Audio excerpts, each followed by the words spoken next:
4টা মাস 12 মাসের মধ্যে সম্মানিত, তার মধ্যে একটা মাস হলো মুহররম। নামের অর্থ, মুহররমের অর্থই হলো সম্মানিত। জোরে বলেন সুবহানাল্লাহ। মুহররম মাসেরও একটা বিশেষ দিন হলো 10 মুহররম আশুরা। 10 মুহররম আশুরার দিন হলো বিশেষ দিন। 10 মুহররম, আজকে সেই 10 মুহররম চলছে।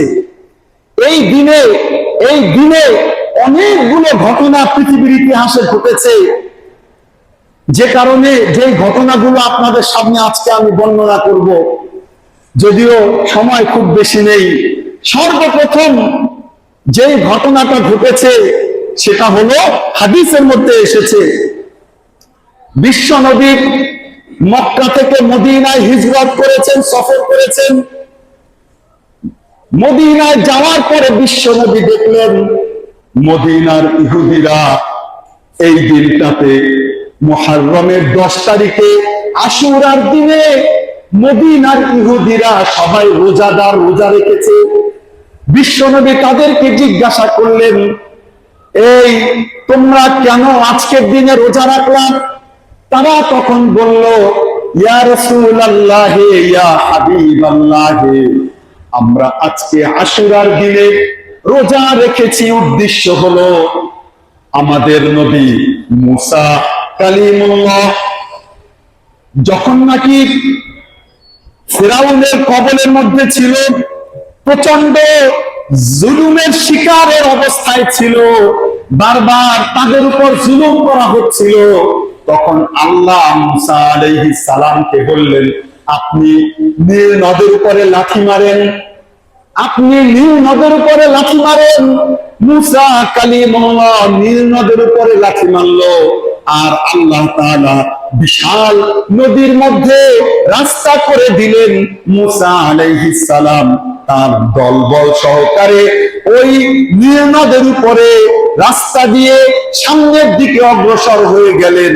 আল্লাহ তাআলা মুসা আলাইহিস সালাম এবং বনী ইসরাইলকে ফিরাউনের কবল থেকে, ফিরাউনের নির্যাতন থেকে আল্লাহ তাআলা মুক্তি দান করলেন। ওই রাস্তার মধ্যেই একটু পরে যখন ফিরাউন তার দলবল নিয়ে মুসা আলাইহিস সালামকে ধরার জন্য রওনা করলো, আল্লাহ তাআলা যেই রাস্তা মুসা আলাইহিস সালাম বনী ইসরাইলের জন্য করেছিলেন, ফিরাউন আর তার দলবলকে ওই রাস্তা দিয়েই চলার সময় রাস্তাটাকে দূর করে দিয়ে নদী আর পানির দ্বারা ওই জায়গাটা পরিপূর্ণ করে ফিরাউনকে আর দলবলকে চুবিয়ে চুবিয়ে চুবিয়ে চুবিয়ে সেই নীল নদের মধ্যেই ধ্বংস করে দিলেন। সুবহানাল্লাহ। এই ঘটনা আমরা জানি কি জানি না? তো ইহুদিরা বলল, ইয়া রাসূলুল্লাহ, আল্লাহ তাআলা এই যে ঘটনাটা ঘটিয়েছিলেন, যে ফিরাউনকে আল্লাহ তাআলা তার দলবল সহ ধ্বংস করে দিয়েছেন, আর আমাদের নবী মুসা আলাইহিস সালামকে বনী ইসরাইল সহকারে আল্লাহ তাআলা মুক্তি দান করেছিলেন, সেই দিনটা ছিল মুহররমের 10 তারিখ। জোরে বলেন সুবহানাল্লাহ। ইয়া রাসূলুল্লাহ, ইয়া হাবিবাল্লাহ, যেহেতু মুহররমের 10 তারিখে আশুরার দিনে এই ঘটনাটা ঘটেছিল, সমস্ত ইহুদিরা যাদেরকে মুসা আলাইহিস সালাম সহ আল্লাহ তাআলা শত শত বছর, হাজার হাজার বছর ফিরাউনের নির্যাতন উপভোগ করার পরে, ফিরাউনের নির্যাতনের তলে নিচে থাকার পরে আল্লাহ তাআলা তাদেরকে যেহেতু রক্ষা করেছিলেন, এই জন্য শুকরিয়া আদায় হিসাবে আজকে ওই দিনটাকে স্মরণ করে আমরা 10 মুহররম আশুরার দিনে সবাই রোজা রাখি। চিৎকার করে বলেন সুবহানাল্লাহ। বিশ্বনবী তখন বললেন, নাহনু আহাক্কু বিমূসা মিনকুম, হে ইহুদির দলেরা, তোমরা শুনে রাখো, তোমরা মুসা আলাইহিস সালামকে ভালোবেসে আজকের দিনটাকে তোমরা রোজার মাধ্যমে আদায় করছো, তোমাদের চেয়ে আমার ভাই মুসাকে আমরা বেশি ভালোবাসি, বেশি মহব্বত করি। তোমরা যেহেতু তাকে মহব্বত করে রোজা রাখছো, সুতরাং আমরাও তার অনুসরণে এবং তার ওই দিনটাকে উপভোগ আনার জন্য আজ থেকে আমরাও রোজা রাখা শুরু করবো, বলেন সুবহানাল্লাহ। কিন্তু হে ইহুদির দল, তোমরা শোনো, আমাদেরকে আমাদের আল্লাহ বলেছেন আমরা যেন তোমাদের কদমক অনুসরণ না করি, সুতরাং আমরা 10ই মুহররম রোজা রাখবো, সাথে সাথে আরো একটা দিন বেশি রোজা রাখবো। তা এই জন্য আমরা যেন তোমাদের অনুসরণ না করি, বরং আমরা যেন ইসলামের অনুসরণ করনেওয়ালা হয়ে যাই। সুবহানাল্লাহ। এই জন্য একদিন আগে বিশ্বনবী বলেছিলেন 10ই মুহররমের সাথে আমি 9ই মুহররমের রোজাকে আমি রাখবো। আমার ভাইরা, বিশ্বনবী যেই বছর এই নিয়ত করলেন ওই বছর একটা রোজা রেখেছেন, আর বলেছেন আগামী বছর যদি আমি বেঁচে থাকি তাহলে একটার সাথে 9 তারিখের রোজাটাও আমি রাখবো। কিন্তু আল্লাহর ফয়সালা, পরের বছর 10ই মুহররম আসার আগেই বিশ্বনবী দুনিয়া থেকে পর্দা দিয়ে দুনিয়া থেকে বিদায় নিয়ে চলে গেছেন। আমার ভাইরা, কিন্তু উলামায়ে কিরাম, বিশ্বনবী বলেছেন ইয়াউমা আশুরা আহতাসিবু আলাল্লাহি ইহতাসাবা মা ক্বাবলাহু, আমি আল্লাহ তাআলার কাছে আশা করি যে নাকি 10ই মুহররম তথা আশুরার দিনে রোজা রাখবে, আল্লাহ তাআলা তাকে আগামী গত 1 বছরের সমস্ত সগীরা গুনাহগুলো আল্লাহ তাআলা তার মাফ করে দিবে, বলেন সুবহানাল্লাহ। এই জন্য আজকের দিনটা রোজা রাখা, আজকের দিনটার একটা বিশেষত্ব হলো রোজা রাখা। আর যে পারবে সে যেন আজকের দিন রোজা রাখে এবং আগামী দিন রোজা রাখে, অথবা গতকালকে অর্থাৎ 9ই মুহররম যেন রোজা রাখে এবং আজকের দিন যেন রোজা রাখে। ঠিক আছে, আমি আর দেখতে চাচ্ছি না আজকে কে কে রোজা রেখেছেন, বাকি আলহামদুলিল্লাহ ঘরে ঘরে অনেকেই আজকের দিনে রোজা রেখেছে আজকের এই ফজিলতকে হাসিল করার জন্য। আমার ভাইরা, আর এক হাদিসের মধ্যে, বুখারী মুসলিমের এক হাদিসের মধ্যে এসেছে, ইবনে আব্বাস রাদিয়াল্লাহু তাআলা আনহু বলেন, বিশ্বনবী মুহাম্মদুর রাসূলুল্লাহ সাল্লাল্লাহু আলাইহি ওয়াসাল্লাম দরুদ পড়েন, সাল্লাল্লাহু আলাইহি ওয়াসাল্লামকে আমি রমজানের রোজার পরে সবচেয়ে বেশি গুরুত্বের সাথে আশুরা রোজাকে রাখতে দেখেছি, জোরে বলেন সুবহানাল্লাহ।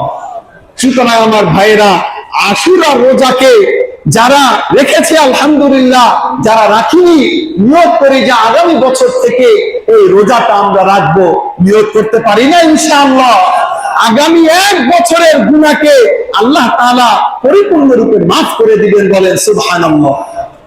আমার ভাইরা, এই আশুরার দিন, এই দিনকে কেন্দ্র করে হাদিসের মধ্যে এই ঘটনাটা এসেছে, কিন্তু ইতিহাসবিদরা, ঐতিহাসিকরা ইতিহাস লিখতে গিয়ে আরো বেশ কয়েকটা ঘটনার কথা উল্লেখ করেছে যেগুলো হাদিসের মধ্যে নেই, সহিহ হাদিসের মধ্যে উল্লেখ নেই, কিন্তু ঐতিহাসিকরা ইতিহাসের বইয়ের মধ্যে উল্লেখ করেছেন। এই জন্য 2-1টা ঘটনা আজ আমি আপনাদের সামনে উল্লেখ করি। আদম আলাইহিস সালামকে আল্লাহ তাআলা জান্নাত থেকে দুনিয়াতে পাঠিয়েছিলেন।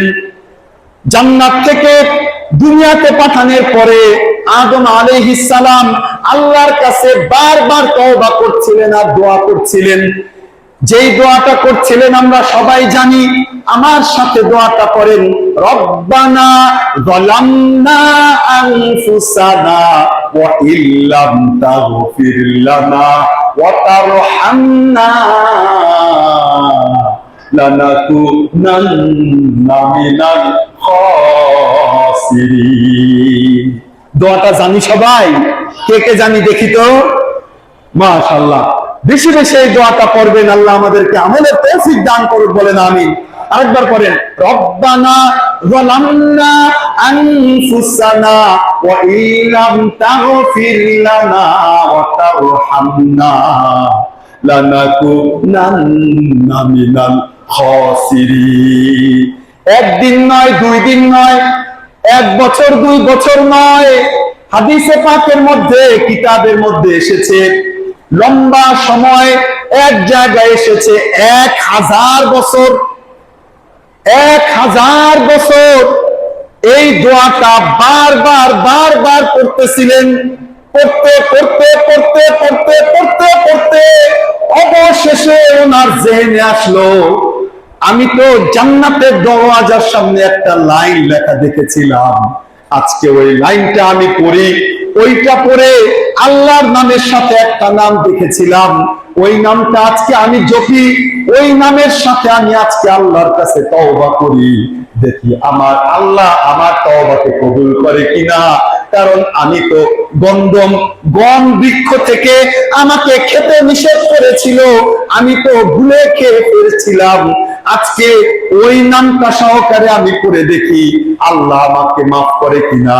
আমার ভাইরা, জান্নাতের সেই যে কালিমাটা লেখা ছিল, সেই কালিমাটা হলো লা ইলাহা ইল্লাল্লাহু মুহাম্মাদুর রাসূলুল্লাহ। যখন নাকি আদম আলাইহিস সালাম এই কালিমা সহকারে রব্বানা যালামনা সহকারে দোয়া করলেন, আল্লাহ তাআলা অনেক লম্বা সময় পরে বিভিন্ন মতামত আছে, কেউ বলেছে 100 বছর, কেউ বলেছে 700 বছর, কেউ বলেছে 1000 বছর দোয়ার পরে এই কালিমা লা ইলাহা ইল্লাল্লাহর বদৌলতে আল্লাহ তাআলা তার দোয়াকে কবুল করে তাকে আল্লাহ তাআলা মাফ করে দিয়েছিলেন। জোরে বলেন সুবহানাল্লাহ। ইতিহাসবিদরা লেখে, এই যে 1000 বছর পরে আনন্দ ঘন এক ঘটনা ঘটেছিল, তওবার ঘটনা ঘটেছিল। আমাদের পিতা আদম আলাইহিস সালামের জীবনের মধ্যে সেই ঘটনাটা ঘটেছিল এই মুহররমের 10 তারিখ তথা আশুরার দিনে। জোরে বলেন সুবহানাল্লাহ। ঐতিহাসিকবিদরা ঘটনা লিখেন, ইব্রাহিম আলাইহিস সালামকে নমরুদ যখন আগুনের মধ্যে নিক্ষেপ করলো, 40 দিন পর্যন্ত আগুনের মধ্যে ছিল। 40 দিন পর্যন্ত তাজা আঙ্গুর দিয়ে, তাজা বেদানা দিয়ে, তাজা আনার দিয়ে আল্লাহ তাআলা খাওয়ায়ে পেলে ওই আগুনের মধ্যে ইব্রাহিম আলাইহিস সালামকে লালন পালন করেছিলেন। ঘরে গিয়া বললেন সুবহানাল্লাহ। জোরে বলেন সুবহানাল্লাহ। আমার ভাইরা, 40 দিন পর্যন্ত আগুনের মধ্যে ইব্রাহিম আলাইহিস সালাম ছিলেন। আমরা সবাই জানি কি জানি না? ঐতিহাসবিদরা লেখে, ইব্রাহিম আলাইহিস সালাম যেই দিন ওই 40 দিনের পরে আগুন থেকে মুক্তি পান, আগুন থেকে নিষ্কৃতি পান, আল্লাহ তাআলার দয়ায়, আল্লাহ তাআলার মেহেরবানিতে, আল্লাহ তাআলার করুণায় ঘটনাক্রমে সেই দিনটাও ছিল আশুরার দিন। সুবহানাল্লাহ। এরকম ভাবে ইউনূস আলাইহিস সালামকে মাছ খেয়ে ফেলে, মাছের পেটে 40 দিন পর্যন্ত 3 অন্ধকারের মধ্যে ইউনূস আলাইহিস সালামকে লালন পালন করে কে? চিৎকার করে বলেন কে? ইতিহাসবিদরা লেখে, 40 দিন মাছের পেটে থাকার পরে ইউনূস আলাইহিস সালামকে সহ ওই মাছটা বমি করে দেয়। আর ওই বমিটা করার পরে আল্লাহ তাআলা 40 দিন পরে ইউনূস আলাইহিস সালামকে মাছের পেট থেকে হেফাজত করে রক্ষা করে আল্লাহ তাআলা নতুন জীবন যেই দিনটায়, যেই দিবসটায়, যেই দিনটায় আল্লাহ তাআলা দান করেন, ঘটনাক্রমে আকস্মিকভাবে সেই দিনটা ছিল মুহররমের 10 তারিখ আশুরার দিন। চিৎকার করে বলেন সুবহানাল্লাহ। এরকম ভাবে নূহ আলাইহিস সালামের প্লাবনের কথা আমরা সবাই জানি। নূহ আলাইহিস সালাম কিস্তি বানান, এরপর ওই প্লাবনের মধ্যে 82 জন তার উম্মতকে নিয়ে, মুমিন মুসলমানকে সাথে নিয়ে নূহ আলাইহিস সালাম ওই কিস্তির মধ্যে করে চলতে থাকেন। সারা পৃথিবী পানির নিচে, সারা পৃথিবী পানির নিচে। কি নাম? নূহ আলাইহিস সালাম সবাইকে, যারা ঈমানদার নিতে পেরেছে, কিন্তু নিজের সন্তানকে নিতে পারেননি, নিজের সন্তানকে নিতে পারেননি। ইরকাব মানা ওয়ালা তাকুম মাল কাফিরিন ওয়ালা সাআবি ইলা জাবালি ইয়াসিমুনি মিনাল মা। আলানা আসিমাল ইয়াওমা মিন আমরিল্লাহ ইল্লা মান রাহিম। চিৎকার করে বলেন আল্লাহু আকবার। কোরআনে কারীমের মধ্যে এসেছে নূহ আলাইহিস সালাম মুমিনদেরকে কিস্তির মধ্যে উঠাচ্ছিলেন, হঠাৎ তার সন্তান কেনানকে দেখলেন। কেনান ছিল পাপাচার, কেনান ছিল গুনাহগার, কেনান ছিল আল্লাহর হুকুমের অবাধ্য সন্তান। যারা বলেন নাউজুবিল্লাহ। তখন কেনানকে বললেন ইরকাব মানা, আমাদের সাথে। হে কেনান, তুমি আমার রক্তের সন্তান, আমার ঔরসজাত সন্তান, তুমিও এই কিস্তির মধ্যে উঠো। যখন নাকি বললেন এই কথা, কেনান তখন বলল যে না না না না, ওয়ালা তাকুম মাল কাফিরিন, তুমি কাফের থেকো না, আল্লাহর উপরে আনুগত্য করে তুমি আমাদের এই কিস্তির মধ্যে উঠো। এই সব ঘটনা উল্লেখ করছেন কে? জোরে বলেন কে? 12 নম্বর পারার 5 নম্বর পৃষ্ঠার এই ঘটনা। আল্লাহ তাআলা বলছেন নূহ আলাইহিস সালাম ছেলেকে বলতেছে আমাদের সাথে উঠো বাবা, কাফের আর থেকো না, মুসলমান হয়ে মুমিন হয়ে আমাদের সাথে উঠো। ওলা ছেলে তখন অবাধ্যতা দেখালো। ছেলে বলল ওলা সাবি ইলা জাবাল, না না না, তোমার খোদা যতই বড় প্লাবন দেখ না কেন আমার কোনো ক্ষতি করতে পারবে না। সাবি ইলা জাবাল, ওই যে উঁচা লম্বা পাহাড়টা দেখছেন বাবা, আমি ওই পাহাড়ে আরোহণ করব। ইলা জাবাল ইয়াসিমুনি মিনাল মা, এই পাহাড়টা আমাকে বন্যা থেকে প্লাবন থেকে রক্ষা করবে। যারা বলেন নাউজুবিল্লাহ। ক্বালা লা আসিমাল ইয়াওমা মিন আমরিল্লাহ, নূহ আলাইহিস সালাম আবেগ আপ্লুত হয়ে তখন বললেন ও আমার বাবা সন্তান, শোনো, আজকের দিনের আযাবটা, প্লাবনটা, এইটা নরমাল কোন প্লাবন নয়, এইটা তো আল্লাহর পক্ষ থেকে একটা আযাব। সুতরাং এই আযাব থেকে যদি তুমি বাঁচতে চাও, তওবা করে আমি নূহের কিস্তিতে তুমি উঠে যাও। সুবহানাল্লাহ। আমার ভাইরা, কোরআন সাক্ষী। ছেলে বলল না আমি উঠবো না। এরপর যখন সে ওই পাহাড়ে উঠলো, পানি, প্লাবনের পানি আর উপরের দিকে উঠতে রইল। উঠতে উঠতে উঠতে উঠতে ওই সময় পৃথিবীর সবচেয়ে বড় টাওয়ার যেটা ছিল সেটার উপরে পানি উঠে গেল। সবচেয়ে বড় পাহাড় যেটা ছিল সেটার উপরে পানি উঠে গেল। সবচেয়ে বড় পর্বত যেটা ছিল সেটার উপরে পানি উঠতে উঠতে উঠতে উঠতে ইতিহাসবিদরা লেখে কয়েকশো ফুট, সবচেয়ে উঁচু পর্বতেরও কয়েকশো ফুট উপরে পানি উঠে গেল। কোন মানুষ এই প্লাবন থেকে বাঁচতে পারলো না, ইল্লা আমার রহিমা রব্বি, তবে আল্লাহ যাকে রহম করেছেন, অর্থাৎ কিস্তির মাধ্যমে যে মুমিনদেরকে আল্লাহ রক্ষা করেছেন। জোরে বলেন সুবহানাল্লাহ। আমার ভাইরা, লম্বা সময় পর্যন্ত নূহ আলাইহিস সালাম কিস্তি নিয়ে ওই সারা দুনিয়া পানির নিচে, পানির উপরে চলতে চলতে, আটলান্টিক ওই জামানায় ছিল, প্রশান্ত মহাসাগর ওই জামানায় ছিল, ভারত মহাসাগর ওই জামানায় ছিল, কিন্তু কি নামে ছিল আল্লাহ ভালো জানে। আজকে হয়তো আমরা নাম দিয়েছে এগুলো, বিজ্ঞানীরা নাম দিয়েছে এগুলো। ওই সময় পুরো দুনিয়াটা আটলান্টিক এবং প্রশান্ত মহাসাগরে পরিণত হয়ে গিয়েছিল। বলেন সুবহানাল্লাহ। আমার ভাইরা, লম্বা সময় পর্যন্ত কিস্তি যাচ্ছে, চলছে চলছে চলছে চলছে। হঠাৎ করে আল্লাহ তাআলা নির্দেশনা দিলেন নূহ আলাইহিস সালামকে, হে আমার নূহ, আপনি জুদি নামক এক পাহাড় আছে অমুক জায়গায়, সেই দিকে আপনার কিস্তিকে, আপনার নৌকাকে আপনি ফিরান। নূহ আলাইহিস সালাম তার নৌকাকে সেই দিকে ফিরাতে লাগলো। যেতে যেতে যেতে যেতে গিয়ে দেখলো জুদি নামক একটা মাত্র পাহাড়, যেই পাহাড়টা আল্লাহ তাআলা প্লাবনের মুহূর্তে হেফাজত করেছেন নূহ আলাইহিস সালামকে। আল্লাহ বললেন, হে নূহ, একটু পরে আস্তে আস্তে প্লাবন আমি আল্লাহ শেষ করে দিব।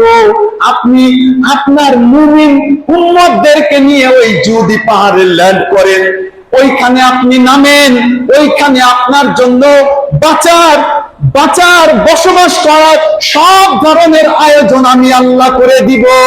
সুবহানাল্লাহ। আমার ভাইরা, এই ঘটনাটা যেই দিন ঘটেছিল জুদি পাহাড়ে, যেই দিন কিস্তি ল্যান্ড করেছিল, ঘটনাক্রমে সেই দিনটাও ইতিহাসবিদরা কিতাবের মধ্যে লেখেন ওই দিনটা ছিল মুহররমের 10 তারিখ তথা আশুরার দিন। আর একটু আসতে বলেন সুবহানাল্লাহ। আমার ভাইরা, এই জন্য এই আশুরার দিনের ঐতিহাসিক বর্ণনা মতে অনেক বিশেষত্ব আছে, কিন্তু হাদিসে পাওয়া যায় একটা ঘটনা, সেটা হলো মুসা আলাইহিস সালামকে ফিরাউন ওই বনী ইসরাইল সহকারে আল্লাহ পার করে দিয়েছে, এটা হাদিসের ঘটনা, আর বাকিগুলো ইতিহাসের ঘটনা। এই জন্য আমার ভাইরা, এই দিনটার রোজা আমরা সবাই রাখার জন্য চেষ্টা করা। আর একটা কথা বলে শেষ করব, সেটা হলো আকস্মাৎ ঘটনাক্রমে অনেক বছর পরে বিশ্বনবীর দুনিয়া থেকে চলে যাওয়ার পরে, 4 খলিফার চলে যাওয়ার পরে 61 হিজরিতে রাসূল সাল্লাল্লাহু আলাইহি ওয়াসাল্লামের নাতি হুসাইন রাদিয়াল্লাহু তাআলা আনহু কারবালার ঘটনাটা ঘটেছিল। কারবালার প্রান্তরের সেই যুদ্ধ, কারবালার প্রান্তরের সেই লোমহর্ষক যুদ্ধের ঘটনা, সেটা ঘটেছিল 61 হিজরিতে। আকস্মিক ভাবে ঘটনাক্রমে ওই দিনের ঘটনা এবং হুসাইন রাদিয়াল্লাহু আনহু সত্যকে প্রতিষ্ঠিত করার জন্য বাতিলের সামনে মাথা নত করতে হয় না, মাথা নত মুসলমান করবে একজনের সামনে। চিৎকার করে বলেন তিনি কে? জোরে বলেন তিনি কে? কোন বাতিলের সামনে মুসলমান মাথা নত করতে পারে? হুসাইন রাদিয়াল্লাহু তাআলা আনহু বাতিলের সামনে মাথা নত করেন নাই। লম্বা হিস্ট্রি, লম্বা ঘটনা। তো সেই মাথা নত না করে ইসলামের জয় জয়কারকে, ইসলামের ঝান্ডাকে, ইসলামের পতাকাকে উড্ডীন করে রাখার স্বার্থে উনি বলেছে, আমাকে যদি দ্বিখণ্ডিত করে দেওয়া হয়, আমার ঘর থেকে মাথা যদি আলাদা করে দেওয়া হয়, তারপরেও কাফের মুশরিকের সামনে আমি মাথা নত করব। এরপরে তাকে শহীদ করে দেওয়া হয়, তার শরীর থেকে মাথাকে আলাদা করে দেওয়া হয়, তার সন্তান, তার নাতি সহকারে 72 জনকে শহীদ করে দেওয়া হয়। আকস্মিক ভাবে ঘটনাক্রমে সেই ঘটনাটাও ঘটেছিল মুহররমের 10 তারিখ আশুরার দিনে। জোরে বলেন সুবহানাল্লাহ। আমার ভাইরা, যেটাকে কেন্দ্র করে আজকে শিয়ারা মাতম করে ঢাকঢোল পিটায়, দেখেন ইসলামের শরিয়াতে এটার কোনো বৈধতা নেই। বরং হাদিসের মধ্যে এসেছে, কেউ মারা যাওয়ার পরে তার আত্মীয় স্বজন যদি তার জন্য মাতম করে, মুখে হাত দিয়ে থাপড়ায়, এরকম ভাবে বুকের মধ্যে হাত মারে, হাদিসের মধ্যে এসেছে তাদের ওই আত্মীয়র কারণে তার কবরের মধ্যে দ্বিগুণ আযাব আরো বাড়িয়ে দিতে থাকে। চিৎকার করে বলেন নাউযুবিল্লাহ। এই জন্য ওই কাজগুলো আমরা করব না, দেখতেও যাব না, ভিড়ও করব না। সবাই নিয়ত করতে পারি ইনশাআল্লাহ।